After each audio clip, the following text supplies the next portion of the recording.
Let's revisit the rattle trigger quickly again, because I got a few comments. Brian writes, "Hi, I made a rattle trigger for my fly rod. I don't think I made it correct or not. It doesn't seem to rattle when I cast. Can you please show us how you made your one and how you used it? Thanks. I'm new to fly fishing and I'm loving your method of teaching. It makes much more sense than all of the other methods." Thanks again. Thank you, bro. I also want to help you with that rattle trigger thing a little bit, and we are going to talk about it today. But I also deliberately did not let out all the information of how and why to use the rattle trigger and when to rattle, because I actually wanted to tickle the other fly casting instructors a little bit. But so far, we haven't learned anything from the people who know so well about fly casting, when and where it has to rattle and when not. Which is kind of interesting, isn't it? The open-minded learner. And that's why I try to teach you here to become a self-learner and not to be spoon-fed information that you can't even verify nor falsify. But the question about the structure from the rattle trigger, of course, is justified, and the other questions are justified too. And people make similar, different experiences with the rattle trigger. The first ones I made were out of 2 shotgun shells that were empty, stuck together and filled with a couple of beads.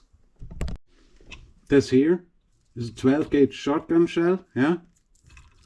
And this here, bang, bang, are 2 empty 12-gauge shotgun shells. And what you can do with them, you can squeeze the one end a little bit together and then push it in the other one. Oh yeah. That's your rattle body. And then you fill that with a shell that you have cut open and get the shot out. Or you take some fly tying beads, like them here, and fill them in there and take that. Other people have, by the way, recommended these tablet kits from the pharmacy to tape or to attach them to the rod, which I think makes probably even a better, or my main man Money also recommended square containers. Something like this here, for example, to attach that to the rod. And Brian, I asked Brian, send me a photo of your rattle trigger, and he did. A great photo, actually. And I will guide you to the process about how to use this rattle trigger thing exactly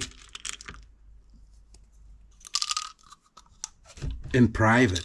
Huh? Because I don't want to let this information out here yet, because I want you to play with this first. This is super important that you make that step first. That you notice that there is something in here that is voodoo, that connects your mind in a different way. I want to bring the sport forward, and that's why I show you how to make one of the rattle triggers.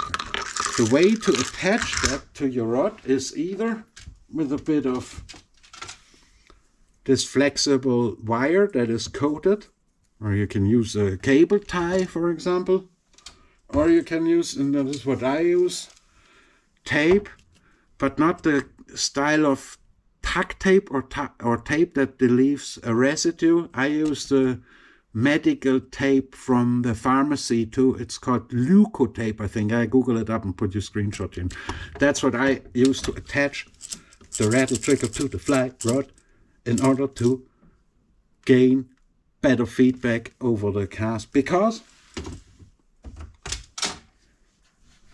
the brain is a supercomputer, and the brain can connect the movements of the rattles far better with what anyone is trying to teach you by showing off with the casting in front of you.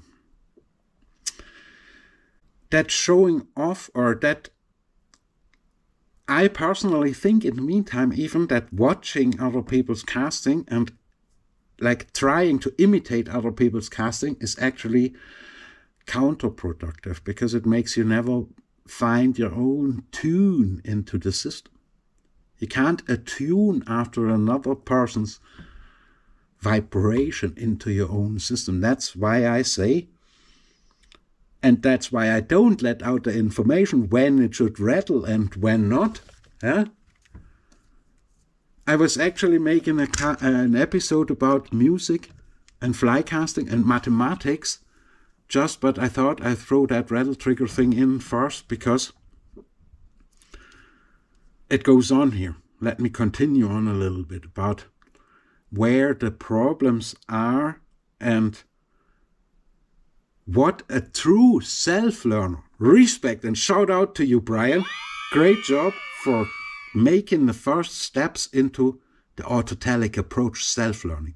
But let us see how this continues here. Because I answered him, thanks for your message. What did you make the rattle trigger out of? And he sends me a picture here and answers, thanks for your reply. This is how I set up my rattle trigger. My rattle trigger will rattle if I cast hard with a hard stop. But I'm guessing the aim is to have no rattling when you cast. A soft start and a soft finish?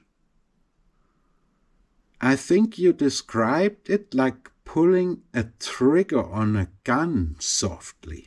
But I might be wrong with that. But a little more direction would be of benefit to me with my learning curve. I think there's something missing here. Try it and see how it works method. But I think the approach is to have a smooth cast with no rattling. Thanks again for all your help and videos. Brian, you're welcome, and I will give you more information in private. And I thank you very much. I can only give that thank you back to you because, and compliments and kudos to you, hats off, for trying it out yourself and for trying to find out and for starting to rethink and reobserve the casting game. And I can see already the reality for you is already shifting drastically because you really start to think about these things and to ask the right questions. Also seeing this here, why editing that little gap there? I would find a solution to maybe close that so the line doesn't get snagged. That can cause some hiccuping. But let's move on. Music and fly casting have a lot together, such as certain patterns, certain type of a rhythm structure, and as I said, I will talk a bit more about music and fly casting in another episode. I only wanted to push in that little rattle trigger thing too. Now, people say you have better experiences with a square trigger because it rattles better, and I think, see if you compare your trigger with the ones I am using here. What your ones lacks is lateral width. So you might have it easier if you switch and try a rattle trigger that has more volume laterally, so the balls inside the shot or whatever can move better from left to right. Can you see this? Instead up and down also. Okay? Because remember, the sum of all possible rod tip paths is a sphere, and within that sphere you want to be able to gain feedback for any movement of the rod. Yeah? And also any movement, gravitational movement of the shot inside. and deliberately not letting out how it should rattle, because that is the secret I'm selling in my classes, okay? Because with this rattle trigger and with the other tools of the PRFC, you can make it far easier for your brain to connect to a certain rod tip path of things. For example, in a complex spycasting move, if your brain knows where these balls have to be in any position of that cast, your mind will have it very, very easy to execute any cast at any time, because at the end of the day, you're only playing with a rattle. Please keep playing with the rattle. Find the rhythm and the flow of the system, of the swing system that a fly rod and line is, by yourself. And maybe cross-reference that with what else you're seeing in the teachings of fly casting. Also, because what Brian is throwing up here is a couple of very, very, very, very good questions, and that is a soft start and a soft finish, pulling the trigger on a rod slowly like on a gun. How does it exactly work? Or should it be a smooth cast with no rattling at all? Let me give you another little tip, Brian.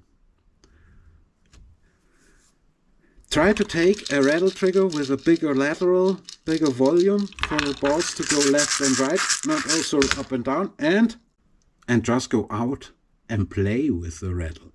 Also combine it with the fixed line anchor I have already described. I'm sure you have seen the video on it. Them two things together, bringing into a swing configuration, swinging together in harmony and rattling, getting the rhythm, the feeling of the thing, might help you further on, but I will also try to help you in private even more with this. Because as you noticed very correctly, the rattle is the one thing, and it's great fun to play with it, but to really make it effective, you need a deeper understanding on when, where, and why it should rattle and daddle.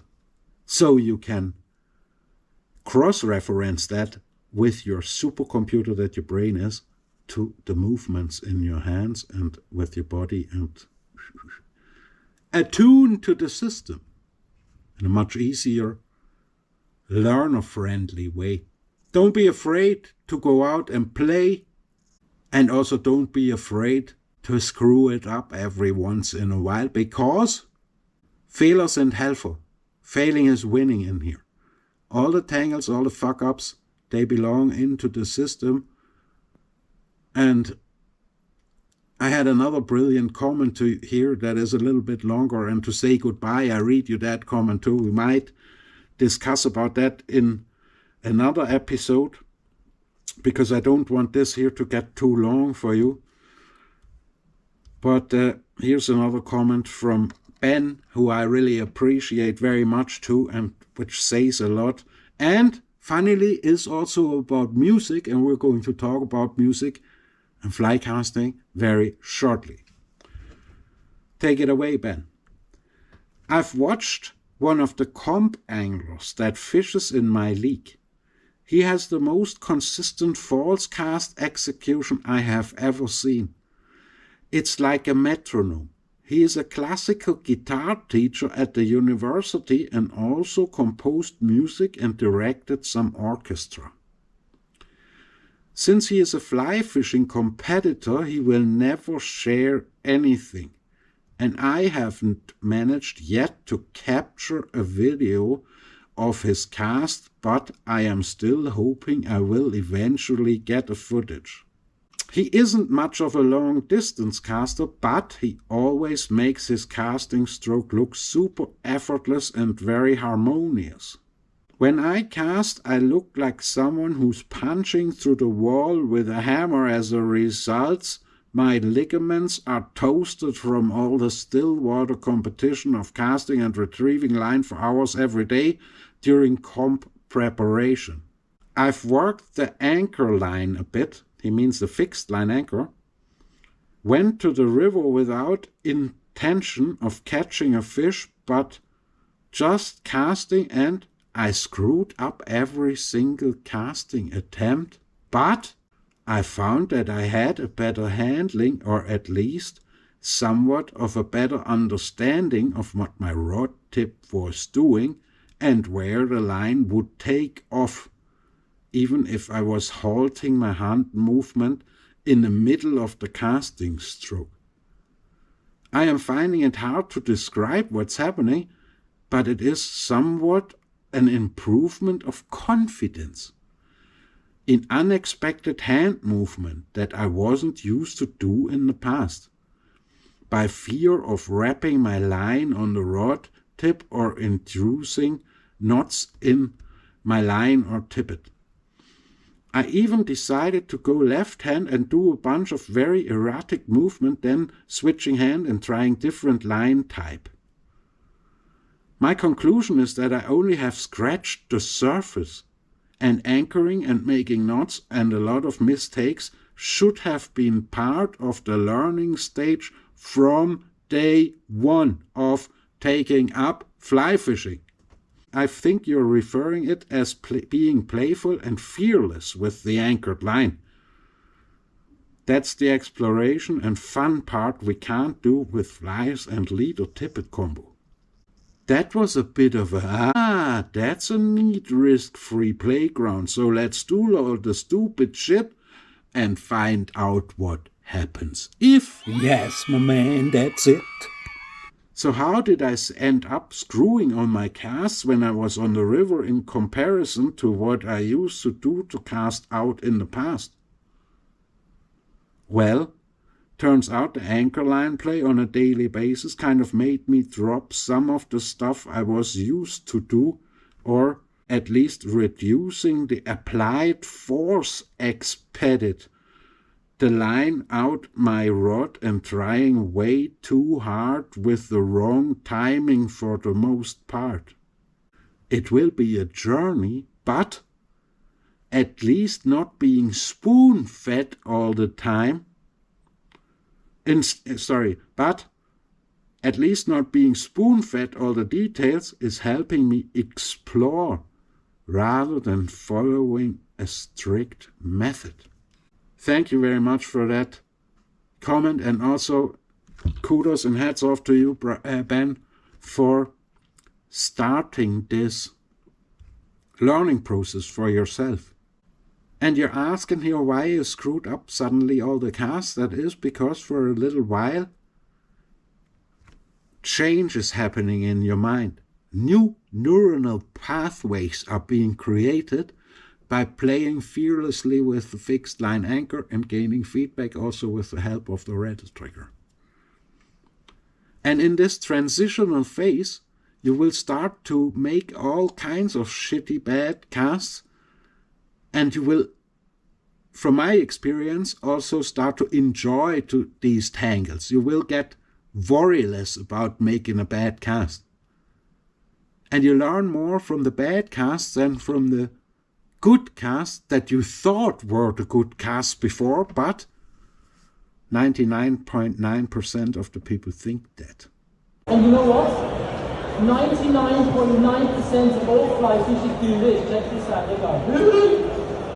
That is why your mind is a little bit irritated at the moment, because you're making a transition to another reality in fly casting. And I'm very, very proud of you.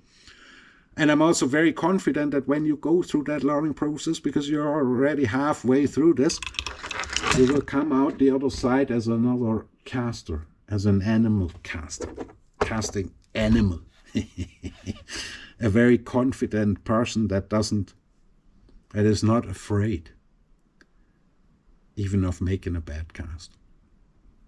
But those bad casts will become less and less, and you will see in a very short time. Keep at it for another couple of weeks, and I guarantee you, your mind will do it by itself. I will also try to give you a bit of personal, private feedback so you have it easier to make that transition. And thank you again for all the comments. I hope this helped you a little bit with the rattle trigger. If you're still unsure, uncertain what and how to do it, go out and play and find out for yourself, or a DM on the coolcaster handle on Instagram. Yeah. Find the rhythm, find the flow. Casterman vibration, yippity-yay-yo. Please do not forget, we don't own the water owns us.